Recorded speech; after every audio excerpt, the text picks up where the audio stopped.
বিশ্বকাপের মঞ্চে প্রথমবারের মতো পা রাখতে যাচ্ছেন স্পেনের সেনসেশন লামিনে ইয়ামাল। আর অভিষেক বিশ্বকাপই লা রোহার অন্যতম ভরসা ভাবা হচ্ছে বিশ্ব ফুটবলের এই বিস্ময় বালককে।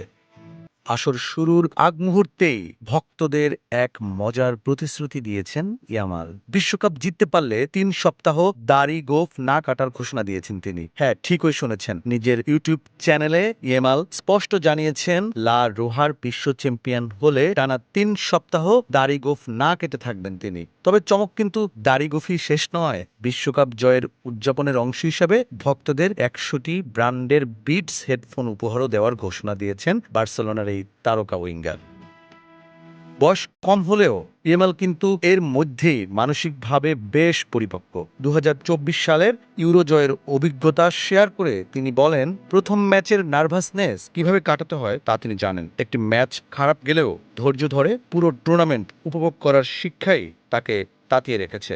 এমনকি ব্যালন ডি'র নিয়ে ওসমান দেমবেলের প্রশংসায় পঞ্চমুখ হয়েছেন ইয়ামাল। তিনি অকপটে স্বীকার করেছেন, দেমবেলে জেতাতেই ভালো হয়েছে, কারণ তখন পুরস্কারটির প্রকৃত মূল্য বোঝার মতো বয়স তার ছিল না। আজ রাতেই শেষ প্রস্তুতি ম্যাচে পেরুর মুখোমুখি হচ্ছে স্পেন। এরপর শুরু আসল মিশন, যেখানে তাদের প্রতিপক্ষ উরুগুয়ে, সৌদি আরব ও কেপ ভার্দে। তো আপনার কি মনে হয় ইয়ামাল কি এবার বিশ্বকাপ জিতে তার দাড়ি বড় করতে পারবেন? কমেন্টে আমাদের জানান।